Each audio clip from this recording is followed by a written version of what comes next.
Ngayon ang gayong matutuwid na tao, tulad ni Noah na kayang sumamba sa Diyos at umiwas sa kasamaan, ay hindi na umiiral. Ngunit ang Diyos ay nagpakita pa rin ng magandang loob sa sangkatauhang ito, at pinawawalang sala pa rin sila sa huling panahong ito. Hinahanap ng Diyos ang mga taong nag-aasam na siya'y magpakita. Hinahanap niya ang mga makaririnig sa kanyang mga salita, mga hindi nakalimot sa kanyang atas at naghahandog ng kanilang puso at katawan sa kanya. Hinahanap niya ang mga kasing mapagpasakop ng mga bata sa kanyang harapan, at hindi siya kakalabanin. Kung ilalaan mo ang iyong sarili sa Diyos, hindi nahahadlangan ng anumang kapangyarihan o pwersa. Titingnan ka ng Diyos na may pabor at ipagkakaloob sa iyo ang kanyang mga pagpapala.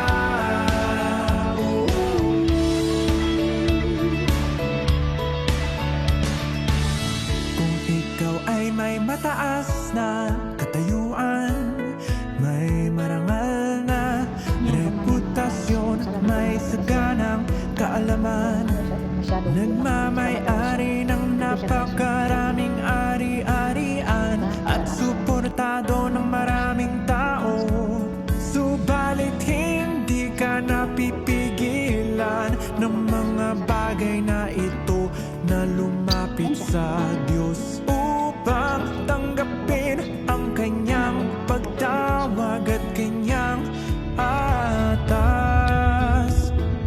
at gawin kung ano ang hinihingi ng Diyos sa iyo. Ang lahat ng iyong ginagawa ay magiging pinakamakabuluhan sa lupa, at pinakamakatarungan na gawain ng sangkatauhan.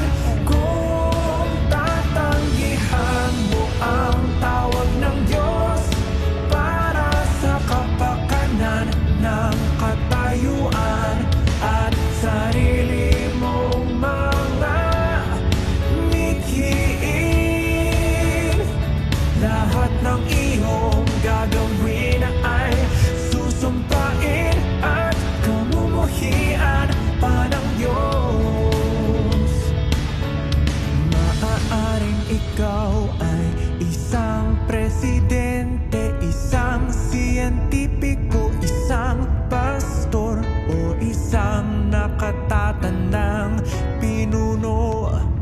Ngunit gaano pa man kataas ang iyong katungkulan, kung umaasa ka sa iyong kaalaman at kakayahan sa iyong mga ginagawa, ikaw ay palaging magiging bigo at palaging mawawalan ng pagpapala ng Diyos, sapagkat hindi tinatanggap ng Diyos ang anumang ginagawa mo, at hindi niya kinikilala na ang iyong ginagawa ay makatarungan o tinatanggap na ikaw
mag-iral na walang limitasyon, kung saan nawala sa tao ang Diyos at ang kanyang pagpapala.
Nilikha ng Diyos ang sangkatauhan at inilagay sila sa lupa at inakay niya sila magmula noon. Sila'y iniligtas niya pagkaraan at nagsilbi bilang isang handog para sa kasalanan, para sa sangkatauhan. Sa katapusan, dapat pa rin niyang lupigin ang sangkatauhan. Ganap na iligtas ang mga tao at ibalik sila sa kanilang orihinal na wangis. Ito ang gawaing sinangkutan niya sa simula pa lamang, ang pagpapanumbalik sa sangkatauhan sa orihinal nitong imahe at wangis.